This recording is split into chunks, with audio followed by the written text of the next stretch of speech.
Hi there, Prep Plant Girl here. I had a request for a closer look at my grow shelf, so I thought I'd take this moment here now that I've had it for, I don't know, a month or so, maybe a few weeks, I don't even know. Anyways, I've worked with it for a little bit here, I've been trying to get things started on it, and I thought I'd let you know my thoughts and where I'm at with it right now. So I'll bring you in closer and we'll chat about it a little bit. Alright. So I don't know how the lighting is going to do with this. I'm going to turn off the blue and red lights that I have on here. That should help.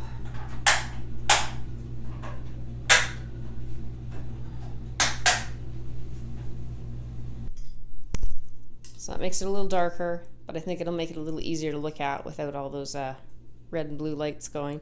So all this is a 5-tier, I think it's commercial shelving. I bought it at Costco. The shelves kind of clip into place with the little black clips that go along the posts on the sides. It has some pretty heavy duty wheels. 2 of them are locking. 2 of them are not.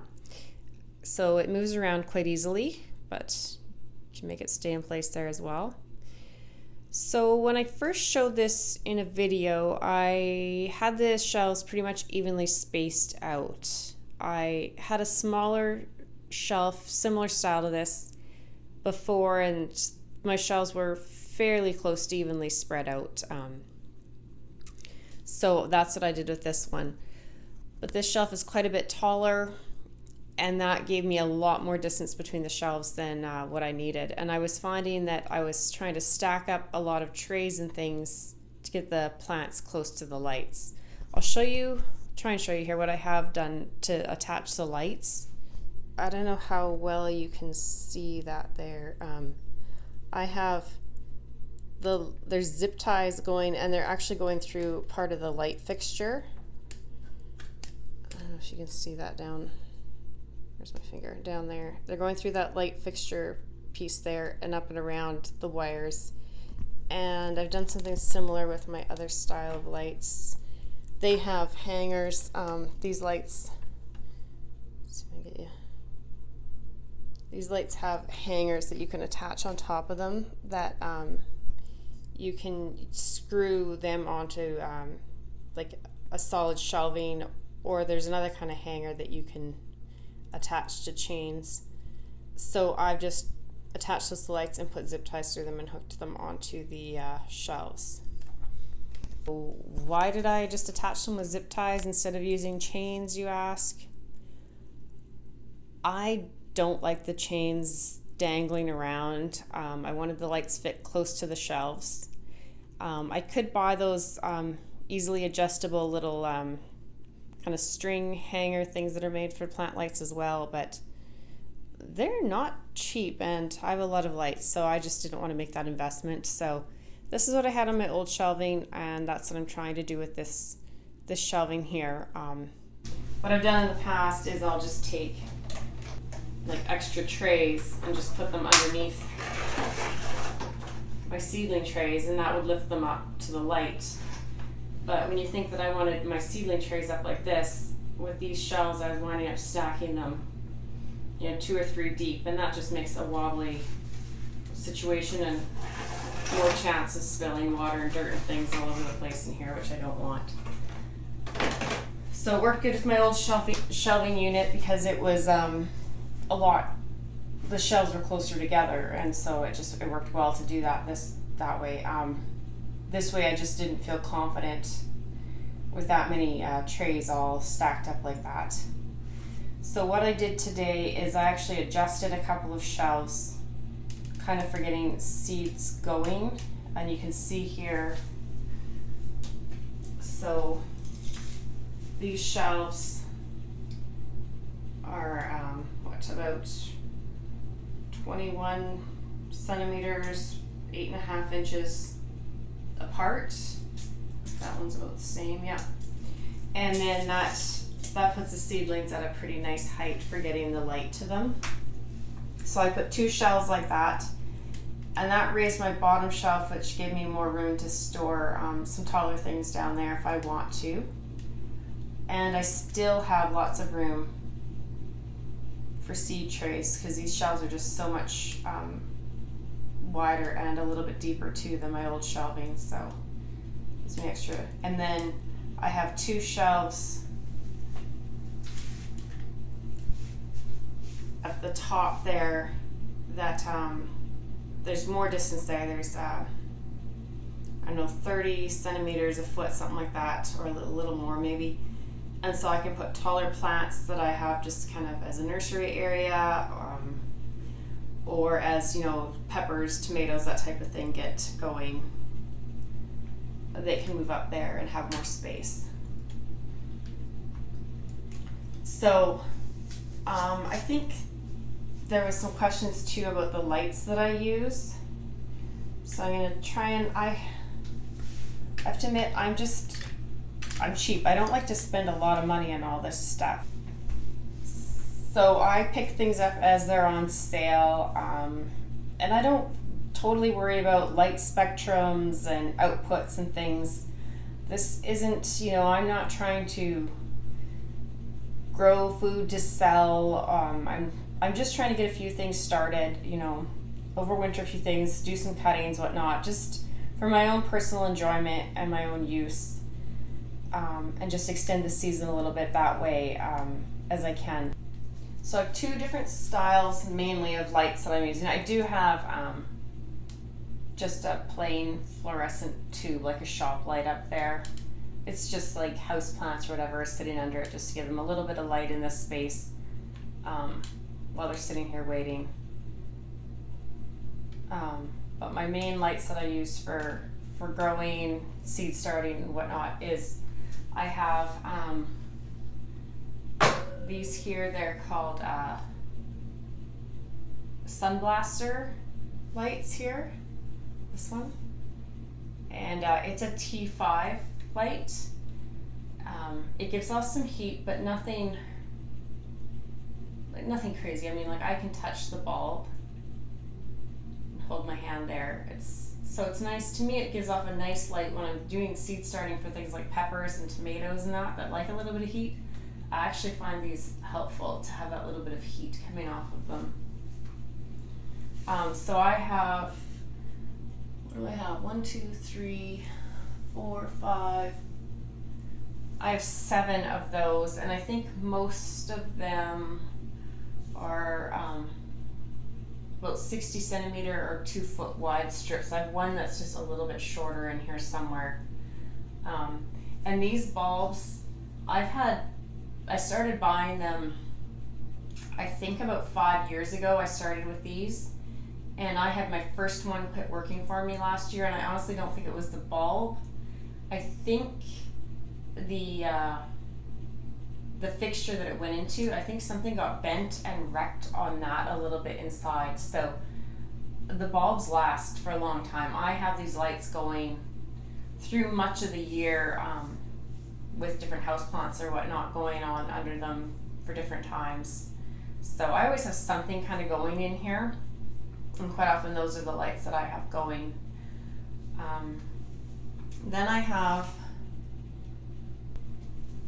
these lights here, and I'm going to give you a shot underneath. I picked these up at Costco, and I've slowly just been picking them up over the last 2 or 3 years now, I believe. See if you can see underneath. There, I'm going to take the camera off the stand. In there, they're LED light strips. So you can see all the little, I think those are called diodes, all those little lights in there. These lights have worked well for me. I think there's, 4 rows of lights.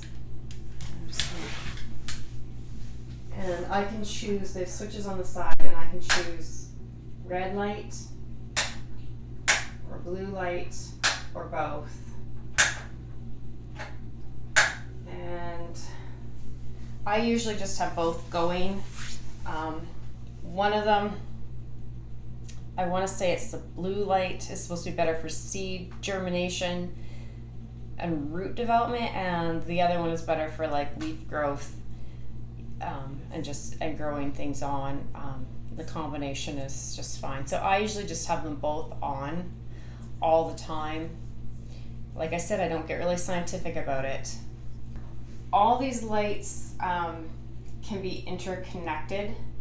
So the sun blasters have short cords that can connect the two strips together, and then you could connect more together.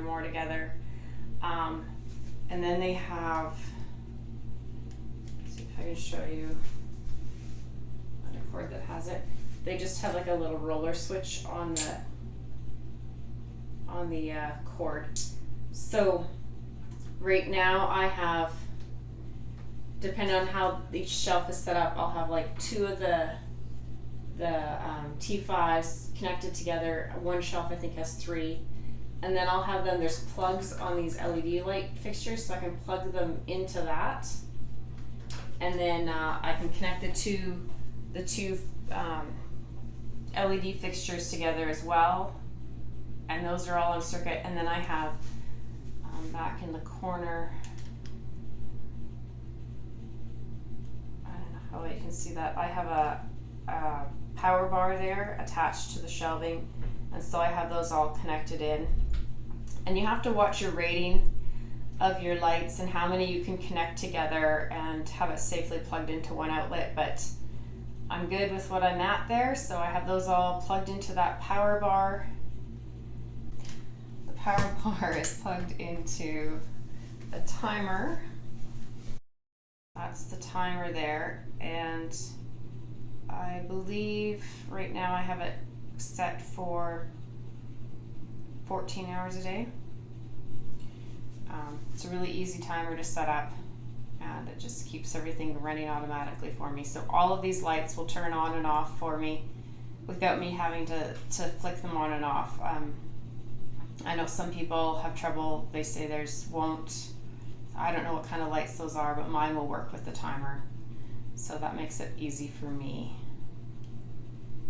Now I also have heat mats, and you can't see them, but on this shelf I have two heat mats going, and those are plugged into this timer over here. And I actually have that timer set so that the heat mats are coming on for 15 minutes every hour throughout the daytime. And then our house gets quite a bit cooler, especially this room seems to get quite a bit cooler at night, so then I actually have them coming on every 15 minutes for 15 minutes for a few hours at night. And that seems to keep the heat fairly steady for those plants, and that's what I've done in the past, and it works well. So I'm not running the heat mats constantly, because I find then you can kind of fry the plants, but it just helps to give them some fairly constant heating without overheating them. So that's what I use for my setup in the house. In the past I've had these tables set up with lights all across them, because my other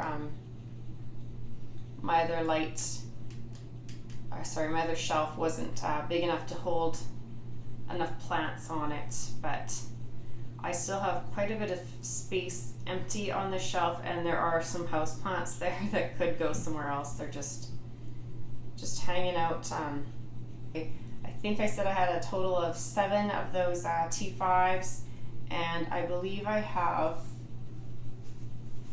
5 of the LED light strip lights, and then I have that one just little fluorescent tube at the top, just adding a bit of light.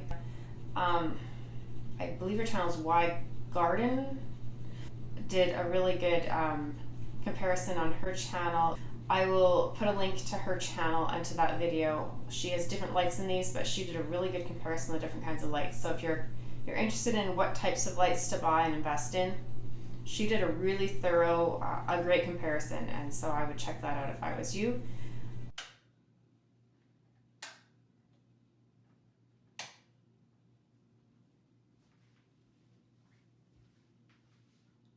So I hope you found this helpful. And if you like this video and you want to see what else I'm doing in my garden and grow room, then click that subscribe button and hit that like button, and we'll see you next time. Bye.